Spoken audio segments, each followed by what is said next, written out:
It's simply a fact that the House Republican Conference is an abject, objective disaster. I mean, think about their record. Right out the gate, it took them forever to get a speaker. Then within 6 to 9 months, they kicked that speaker out, and they're signaling that they're going to do it again to their new speaker. They brought us to the brink of government shutdown time and time again, and they're signaling that they're about to do it again as well. They've been forced to expel members of their own conference out of Congress because those members have been so corrupt and so unpopular. Their very narrow majority is rapidly and ever shrinking, and right now it's just down to about 2 seats. They brought us to the brink of economic catastrophe with the debt ceiling crisis. They refused to negotiate with Democrats to deal with the southern border. They are impeachment hungry. They have relentlessly pursued impeachment against President Biden and are signaling they're going to do it again to other members of the Biden administration. And then they get clowned on in every high-profile public hearing they have, including most recently by Hunter Biden.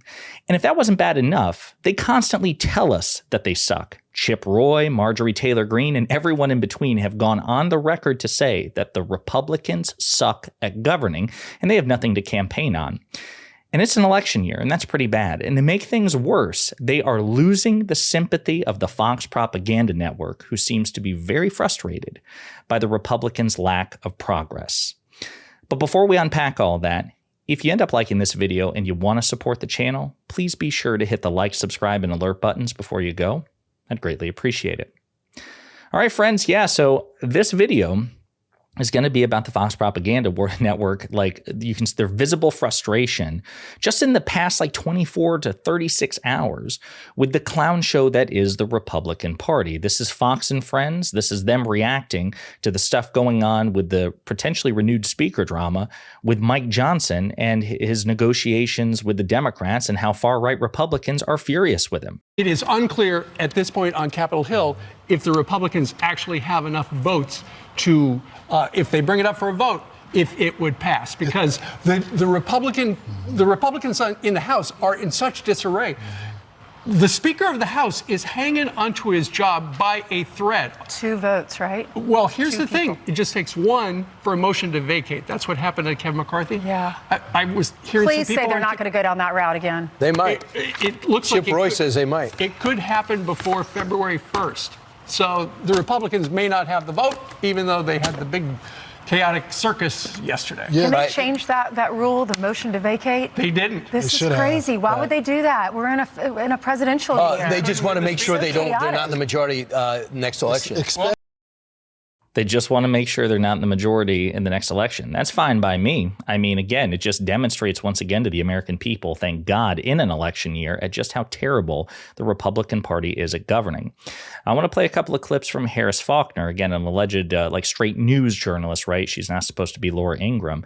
She's fed up with how Republicans handled Hunter Biden's surprise visit in a couple of ways, starting with, why didn't you just arrest him? Can they go arrest him at this point, as one of the Congress people called for? I believe it was Nancy Mace today. Yeah, I don't know of any mechanism to do that. There's no arrest for warrant bucking the that's been subpoena. issued. They can't go get him. Yeah, I mean, you've got to have see the committee. It's not like a court where if you don't show up for court, the judge can issue a warrant for failure to appear and send law enforcement to bring you in handcuffs. Whether they have such a process, I don't know. Okay. But I think they've got to go. You can see it. She's frustrated. She's like, listen, if you want him so bad, just go arrest him. Just do it now. I mean, and then she shows up here asking a different Republican about, well, why didn't you just take him up on his offer? If you can't arrest him, why didn't you just take him up on his offer? Look, quick question for you, because there was a time when a show of hands was asked by one of the Democrats, who in here wants to hear from Hunter Biden? Why didn't Republicans raise their hands? And why not just just start the process right then and there before the whole country with 2 committees watching? Well, I was probably in the other committee when that would have happened. I would have raised my hand. I want to hear from Hunter seriously. I think all my colleagues do as well. But that was just gamesmanship on the part of the Democrats. A Republican complaining about gamesmanship and spectacle from the Democrats. It's hilarious. But again, Harris Faulkner's right. But of course, taking her question at face value, the incredulity, she doesn't seem to understand that Republicans know they don't have the goods, which is why they do not want to do it in public. Plus their recent record of being objectively humiliated by the intellectually and morally superior Democrats in every public hearing they have. But even Jesse Waters, who is certainly not a hard news journalist, and he's unapologetically a MAGA sympathizer, even he is kind of perplexed. Why didn't you just do it then? And why didn't you just say, all right, Hunter, game on, call your bluff. Here's a glass of water. Let's do the interview right now. Well, if you saw how many times the Democrats interrupted me in the hearing today, they didn't want to hear anything that I had to say, none of the facts that I was throwing out there to Hunter Biden. I was the only Republican who was able to take him head on. But she didn't ask him any questions. She didn't, challenge James Comer, her Republican leader, to swear Hunter Biden in, say, you know what, we got him here, Mr. Chairman, let's go ahead and do it. And I'd like to use my time, Hunter, to ask you some questions. None of it was there. And even again, Jesse Waters is like, just do it. But again, either they're too stupid to understand or they're playing some sort of like 3D denial chess, so their audience hopefully doesn't catch on. But they don't have the goods on Joe Biden, right? Republicans are clearly terrified that this will backfire on them, which you probably shouldn't feel if you think you have the facts on your side. Martha McCallum interviewed another Republican congressperson in the aftermath of the Hunter Biden stunt, I suppose, and she seems fed up with the overbreadth, the overreach of Republican allegations against Hunter Biden. He didn't do that. He chose to involve himself in sex trafficking. He chose to involve himself in hard drug use. He chose to sell influence and peddle access to his father to the tune of millions of dollars, many to our enemies, China for one.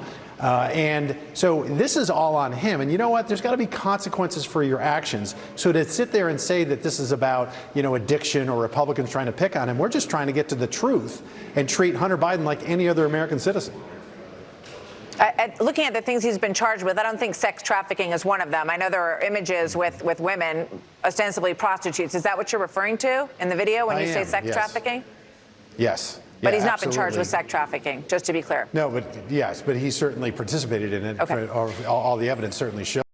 Again, you can even tell that someone as partisan as Martha McCallum is like, okay, we just had to pay a $787 million defamation suit to Dominion Voting. Why are you coming and defaming Hunter Biden by suggesting, or actually not even suggesting, just flat out saying, accusing him of sex trafficking when he hasn't been charged for it? But even then, she kind of softballed that. I don't think he's been charged with sex trafficking. Lady, he hasn't. Then you have Neil Cavuto. Now, Neil Cavuto is one of the relatively sane Fox anchors, but of course he's on Fox Business, right, which tends to be more sane, generally speaking, than the Fox propaganda network as we know it. And he's speaking to Tom Emmer, one of the Republican leaders, about the impeachment process of Joe Biden and, again, the Hunter Biden stunt. And Cavuto has been pretty critical of Republicans so far, and he doesn't shy away from his opinions here as well. And using his father's position to advance whatever business interest was in Hunter's best interest. So I think it just shows, again, his arrogance and his complete foolishness. Is there proof of that, though? I understand the focus on Hunter and what he's up to, but that if you had the goods on him, connect him to the dad, it would have gone out there now. Then Chairman Comer, not you specifically, sir, but Chairman Comer has done a disservice by not revealing that proof.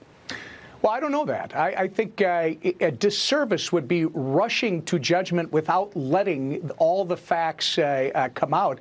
And in this case, Hunter Biden, and there's a couple of other witnesses, and the real disservice is rushing to judgment. Well, here's the thing. I'm going to remind Tom Emmer, if he's watching, and I know he is. And Tom, if you haven't liked and subscribed yet, you definitely should.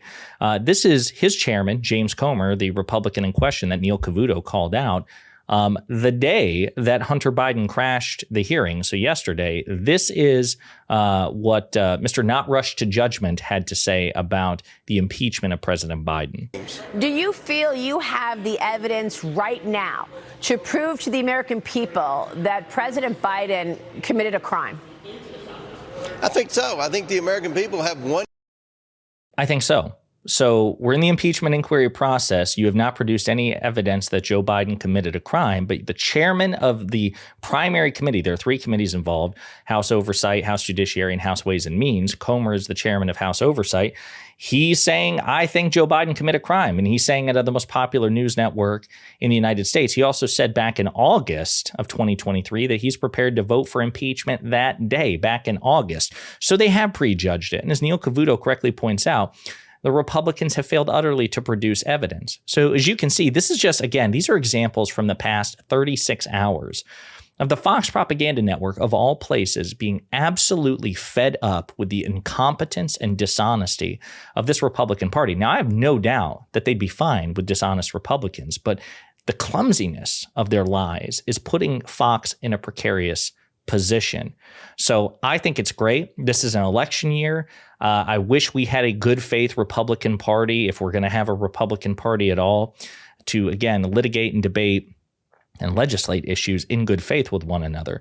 But if the Republican Party is determined to be an absolute clown show, an authoritarian cult of personality with no interest in responsible governing, well, I'm glad they're doing it in an election year, because if Democrats are smart, if Democrats are savvy, if Democrats recognize this opportunity for what it is, they have a lot of material to show to the American people, who we suffer from very short attention spans as Americans. We tend to forget things easy. Now that we're 10 months away from an election, we can say, look at what Republicans are doing and not doing. They don't deserve your vote. I think it's a compelling argument to make, and the time frame seems amenable. Like, it's a good time frame to be making this argument. And it doesn't help that Fox News is also making this argument for us. Let me know what you think in the comments.